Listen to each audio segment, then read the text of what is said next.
All-new 2020 Mercedes-Benz GLE SUV. We've seen all the images and read all the technical specs, and finally, the next-generation Mercedes GLE has made its world premiere at the 2018 Paris Motor Show. In one of the most competitive segments around, it is no surprise that Mercedes has chosen an evolutionary rather than revolutionary styling approach. Happily, the new mid-range SUV manages to look both familiar and fresh at the same time.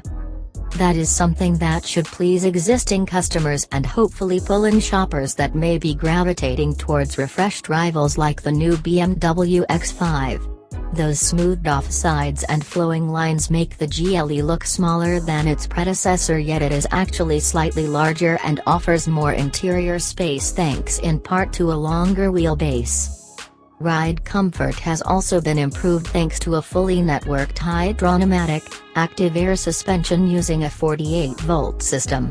The interior is also totally revised and comes packed with all the latest convenience and luxury features you would expect of a premium model such as this.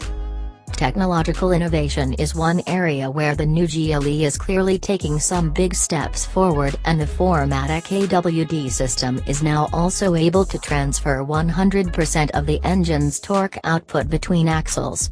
Combined with the optional off-road package, which offers both a high and low range setting, the GLE is more capable off the beaten path than ever before.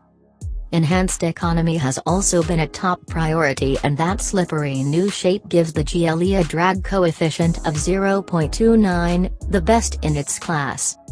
A new range of engines will also be making their debut in the GLE.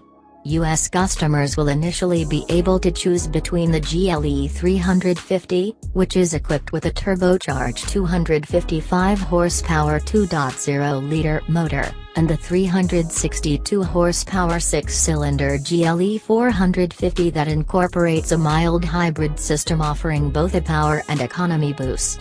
AMG variants as well as other hybrid models are slated for release in due course.